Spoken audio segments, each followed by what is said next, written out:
नमस्कार बच्चों, इस वीडियो में हम पढ़ेंगे भारत की जनसंख्या वृद्धि।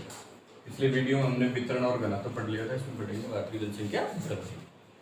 जनसंख्या वृद्धि, इसकी सबसे पहले इसकी परिभाषा देखते हैं। जनसंख्या वृद्धि किसे कहते हैं? किसी क्षेत्र विशेष के निवासियों की संख्या में एक निश्चित अवधि में हुए परिवर्तन को जनसंख्या वृद्धि कहती है। मान लीजिए कोई भी क्षेत्र है, किसी क्षेत्र विशेष, मान लीजिए कोई गांव है और वहां के निवासियों की संख्या में जो परिवर्तन होता है, जैसे मान लीजिए गई साल वहां उस गांव में 1000 आदमी थे और दूसरी साल कितने हो गए? 1200 हो गए। तो कुछ परिवर्तन हो गया ना, 200 का परिवर्तन हो गया। तो इसी को क्या कहते हैं? जनसंख्या वृद्धि। अब देखो, इसमें हमने ये परिवर्तन शब्द लिखा है, इसमें वृद्धि नहीं लिखी, क्योंकि कभी कभी क्या होता है कि वृद्धि के स्थान पर घट जाती है जनसंख्या। तो अगर घटेगी तो भी वो जनसंख्या वृद्धि कहलाएगी, वो ऋणात्मक वृद्धि कहलाती है। मान लीजिए किसी गांव में 1000 जनसंख्या थी गई साल और इस वर्ष होगी वो 900 होगी। 100 आदमी चले गए, शहरों में चले गए, तो 100 आदमी घट गए। तो घट गए जब भी उसको क्या कहेंगे? जनसंख्या वृद्धि कहेंगे, लेकिन ऋणात्मक जनसंख्या वृद्धि कहेंगे। ये ध्यान रखना, परिवर्तन शब्द इसमें आना चाहिए। किसी क्षेत्र विशेष के निवासियों की संख्या में एक निश्चित अवधि में, वो अवधि कितनी की हो सकती है? 1 साल हो सकती है या 10 साल हो सकती है। ठीक है, वैसे हमारे भारत में हम हर 10 साल में जनगणना करते हैं, तो हम 10 की जनसंख्या वृद्धि को ही इस पाठ में हम पढ़ेंगे। और इसी के प्रतिशत को जनसंख्या वृद्धि कहते हैं। इसको प्रतिशत में जो निकालते हैं उसको जनसंख्या वृद्धि दर कहते हैं। ठीक है, दर। अब इसके जनसंख्या वृद्धि की 2 घटक है, एक तो प्राकृतिक घटक है और एक अभिप्रेरित घटक है। प्राकृतिक और अभिप्रेरित घटक। और इसके कारक कितने हैं? जन्म दर, मृत्यु दर और प्रवास। यानी ये कारक जनसंख्या वृद्धि को प्रभावित करते हैं। कैसे प्रभावित करते हैं? मान लीजिए किसी गांव की जनसंख्या 2011 में 1000 थी और 2012 में, यानी एक साल में अगर वहां पर मान लीजिए 10 बच्चों ने जन्म ले लिया, और तो जन्म दर कितनी वहां की? 10, और मृत्यु दर है मान लीजिए 5 आदमी वहां पर मर गए। तो 10 ने जन्म लिया और 5 की मृत्यु होगी, तो कितने बढ़ गए? 5 बढ़ गए ना उसमें। तो ये वृद्धि कितनी होगी वहां की? 5। तो किसी भी स्थान, किसी भी जनसंख्या वृद्धि को जन्म दर और मृत्यु दर प्रभावित करती है। और एक चीज और है, वो भी जनसंख्या को प्रभावित करती है, वो है प्रवास। प्रवास यानी एक स्थान से दूसरे स्थान पर आना जाना, ये प्रवास। तो प्रवास भी हो सकता है किसी गांव में। जैसे मान लीजिए यहाँ पर 10 बच्चों ने जो जन्म लिया था और 5 की मृत्यु हो गई थी, तो यहाँ की जनसंख्या 5 बढ़ी, लेकिन 10 आदमी आकर बच सकते हैं वहाँ, तो 15, वहाँ की वृद्धि कितनी हो जाएगी? 15, और वहाँ से 50 आदमी जा भी सकते हैं। तो प्रवास भी इसको प्रभावित करता है। जनसंख्या वृद्धि के 3 कारक है, जन्म दर, मृत्यु दर और प्रवास। अब ये 2 कारक प्राकृतिक कारक कहलाते हैं, यानी जन्म दर और मृत्यु दर। और ये जो कारक है प्रवास, ये अभिप्रेरित जो घटक है, इसमें अगर प्रवास को जोड़ दे तो अभिप्रेरित घटक हो जाते हैं। तो मान लीजिए इसका सूत्र देखते हैं, जनसंख्या वृद्धि दर। जनसंख्या वृद्धि दर का सूत्र क्या है? जनसंख्या वृद्धि दर कैसे निकालते हैं? इसका सूत्र ये है, वर्तमान जनसंख्या माइनस पिछली जनसंख्या बटा पिछली जनसंख्या इंटू 100। इसको एक उदाहरण द्वारा समझते हैं। मान लीजिए कोई गांव है A और वर्तमान जनसंख्या है वहां की 1200 और पिछले साल की जनसंख्या है मान लीजिए 1000। पिछली जनसंख्या 1000 बटा 1000 लिखेंगे नीचे, क्योंकि पिछली जनसंख्या को नीचे लिखते हैं, इंटू 100। जब गुणा 100 से करेंगे तो दर निकल जाएगी हमारी। गुणा 100 से करेंगे तो दर निकल जाएगी। अब देखो जनसंख्या वृद्धि की बात करें तो एक साल में कितनी वृद्धि हुई? 200 व्यक्तियों की। 1200 उसमें से 1000 घटा लेंगे तो कितनी व्यक्ति बढ़े? 200। तो जनसंख्या वृद्धि तो कितनी होगी? 200। लेकिन इसकी दर निकाले, जनसंख्या वृद्धि दर, ये सूत्र है हमारा जनसंख्या वृद्धि दर का। यानी इसको प्रतिशत में निकाले तो 100 से गुणा और कर देंगे, तो ऊपर 200 नीचे 1000 इंटू 100 कर देंगे तो 20%। कितना आ जाएगा? 20%। तो उस गांव की जो वृद्धि दर कितनी रही पिछले साल की अपेक्षा इस साल? 20%। और इसको ये सूत्र इसको इस प्रकार से लिखते हैं, P फर्स्ट बटा P फर्स्ट इंटू 100। P2 का मतलब है वर्तमान जनसंख्या और P2 को हमने क्या माना है? पिछली जनसंख्या। अब भारत की निकालते हैं। भारत की दशकीय जनसंख्या वृद्धि दर निकालते हैं, क्योंकि भारत राजस्थान सब की जो जनसंख्या वृद्धि दर निकालेंगे, जो आंकड़े हमारे हर 10 साल के रहते हैं, 2001 का है, 2011 का है, ठीक है, तो 10 साल को, तो दशकीय जनसंख्या वृद्धि दर भारत की, तो पिछली जनगणना तो भारत में कब हुई थी 2000, अभी वर्तमान जनगणना 2011 चल रही, इससे पहले कब हुई थी 2001 में। तो वर्तमान जनसंख्या तो भारत की कितनी है, ये 121 करोड़ 1,93,422, ये तो वर्तमान जनसंख्या लिख दी। हालांकि 2021 में एक जनगणना और होनी थी, वो नहीं हो पाई कोरोना की वजह से, तो वर्तमान जनसंख्या हम किसको मानेंगे, भारत में 2011 की जनसंख्या को। तो 2011 का आंकड़ा यहाँ ले लिया, और 2011 से पहले तो जनगणना कब हुई थी 2001 में, 2001 की जो जनसंख्या हमने उसको यहाँ लिख दी 102 करोड़ समथिंग, माइनस 102 करोड़, और बटा में है पिछली जनसंख्या, तो यहाँ 102 करोड़ को दोबारा से लिख देंगे इंटू 100, तब इनको काटापीट करेंगे तो 17.64 उत्तर आएगा। तो भारत की जो वर्तमान जनसंख्या वृद्धि दर है वो कितनी है 17.64, यानी हर 10 साल में कितने व्यक्ति बढ़ रहे हैं 17.64, हर 10 साल में, ये 10 की जनसंख्या वृद्धि दर है, और वार्षिक वृद्धि दर भी हम निकाल सकते हैं, तो 17.64 या 17.7 कह सकते हैं लगभग। अब बात करते हैं हम राज्यों की, बात करते हैं सबसे अधिक वृद्धि दर कौन से राज्य की रही और सबसे कम कौन से राज्य की रही। ये जो हम भी आंकड़े सारे निकाल रहे हैं 2001 से 2011 के निकाल रहे हैं, तो 2001 से 2011 यानी 10 साल में सबसे अधिक जो वृद्धि दर है वो तो रही मेघालय की, यानी मेघालय में 10 साल में कितने व्यक्ति बढ़े, वहां पर 27.82% व्यक्ति बढ़ गए मेघालय में, तो इसकी मेघालय की सबसे अधिक वृद्धि दर रही, और नागालैंड की सबसे कम रही। 2001 से 2011 के बीच में नागालैंड की जो वृद्धि दर है वो ऋणात्मक रही, यानी उसमें लोगों की संख्या बढ़ने की बजाय घट गई, -0.47, ये माइनस में रही नागालैंड के। तो सबसे अधिक मेघालय की, सबसे कम किसकी रही, नागालैंड की। राजस्थान की बात करें तो राजस्थान की जनसंख्या वृद्धि दर कितनी रही 21.44 या 21.30 भी, अलग अलग अंतिम अनंतिम के आधार पर ये दोनों आंकड़े देते हैं, आपके बुक में है 21.44। तो ये रही राजस्थान की बात। केंद्र शासित प्रदेशों की बात करते हैं, तो केंद्र शासित प्रदेशों में 2001 से 2011 के इन 10 साल में सबसे अधिक वृद्धि दर रही दादर और नागर हवेली। हालांकि वर्तमान में तो दमनदीप को भी इसी में मिला दिया, ये तो राज्य, ये केंद्र शासित प्रदेश एक हो गया, लेकिन हमारी बुक में दादर और नागर हवेली जो अलग अलग दे रखा है। तो दादर नागर हवेली 56, सबसे कम 6.23 किसकी है, लक्षद्वीप की। तो सबसे कम वृद्धि दर किसकी रही, लक्षद्वीप की, कितनी रही 6.23।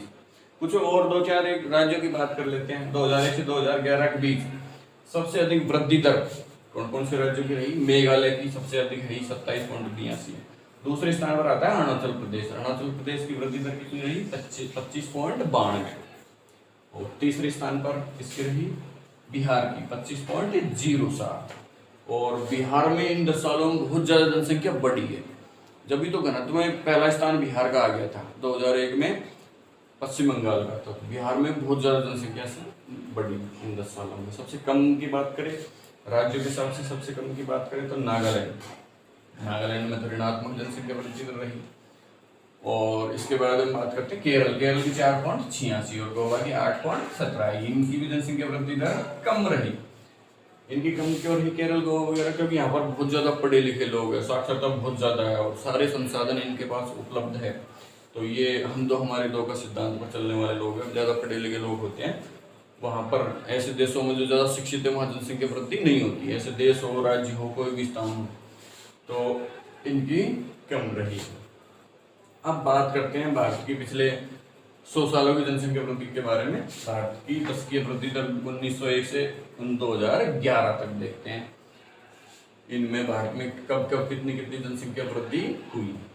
तो देखो 1901 में, तो 1901 से पहले जनगणना कब हुई थी 1891, तो वो आंकड़ा हमने इसमें लिया ही नहीं। 1911 की बात करते हैं, 1901 से 1911 के बीच में भारत की जो वृद्धि दर रही वो रही 5.75%, 5.75%।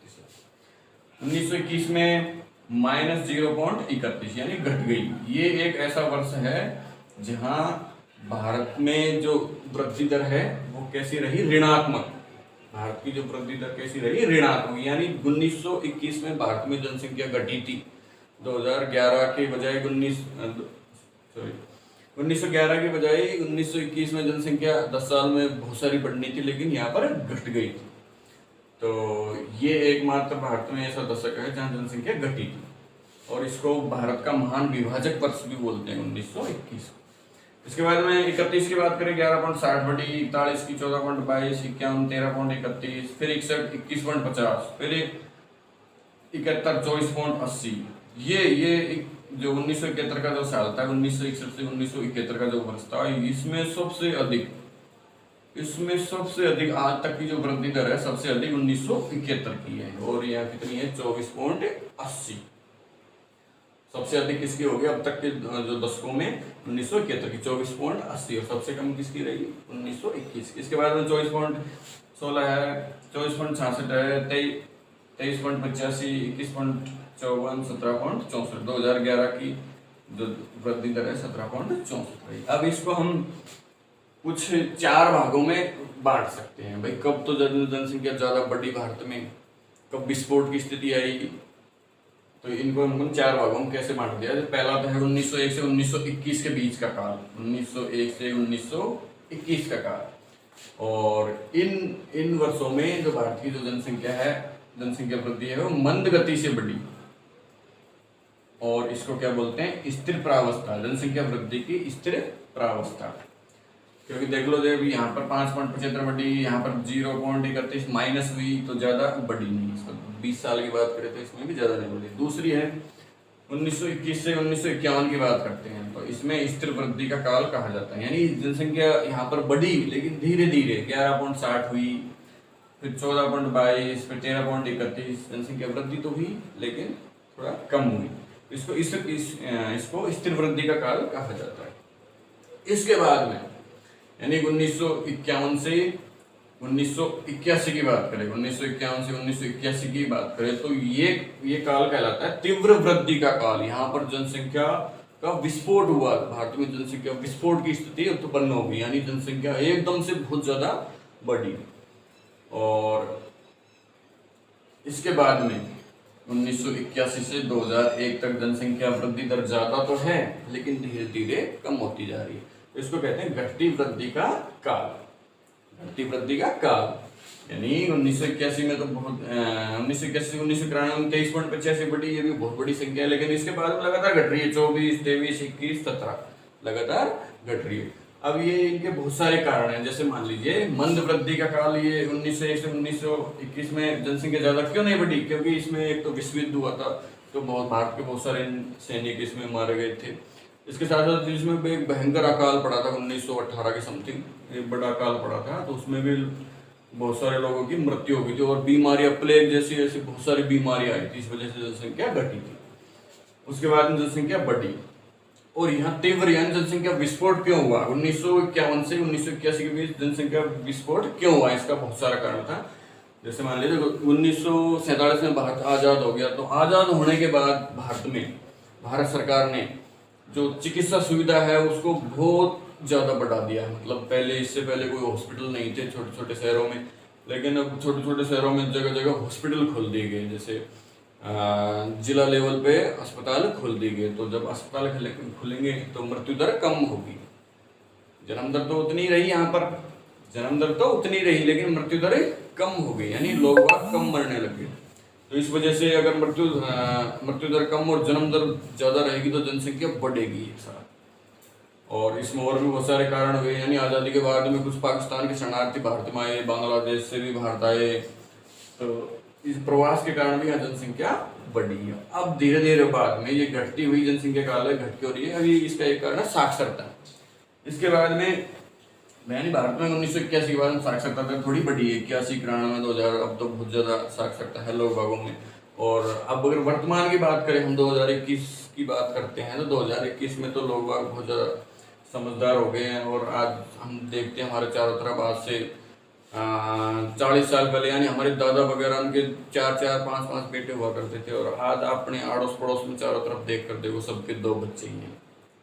विशेष प्रति में जरूर 3-4 है, बाकी सबके 2 बच्चे रखना पसंद करते हैं। तो अब धीरे धीरे जनसंख्या वृद्धि दर घट रही है। तो जनसंख्या वृद्धि दर को जन्म दर और मृत्यु दर, ये 2 बहुत ज्यादा प्रभावित करती है। कैसे, मान लीजिए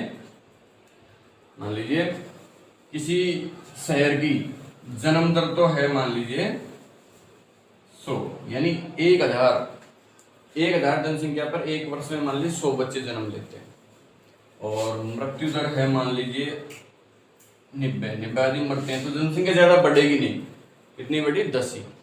और अगर मृत्यु दर एकदम से कम आ जाए, मृत्यु दर मान लीजिए इधर आ जाए 40 आदमी, एक साल में 40 की मृत्यु हुई, 100 जन्म लिया, तो कितने बढ़ गए? 60 बढ़ गए, तो बहुत ज्यादा बढ़ गए। तो ये दोनों इसको बहुत ज्यादा प्रभावित करते हैं। किसी भी देश, किसी भी स्थान की अगर जन्म दर ज्यादा होगी, मृत्यु दर भी ज्यादा होगी, तो जनसंख्या ज्यादा बढ़ेगी नहीं। लेकिन अगर जन्म दर ज्यादा होगी और मृत्यु दर कम होगी, तो जनसंख्या बहुत ज्यादा बढ़ेगी। और उसके बाद की स्थिति आती है कि जन्म दर भी कम हो जाए और मृत्यु दर भी कम हो जाए, तो भी जनसंख्या नहीं बढ़ेगी। ठीक है। तो इसके बाद में एक भारत सरकार ने एक राष्ट्रीय युवा नीति भी बना दी 2014 में, NYP 2014 राष्ट्रीय युवा नीति। ये युवा नीति क्यों बनाई? क्योंकि भारत में जो सबसे अधिक जनसंख्या है वो युवा वर्ग की है, यानी वर्तमान में जो युवा वर्ग है वो बहुत ज्यादा है भारत में। और इस नीति के अनुसार युवा वर्ग 15 से 29 वर्ष के बच्चों को युवा वर्ग में शामिल किया गया है।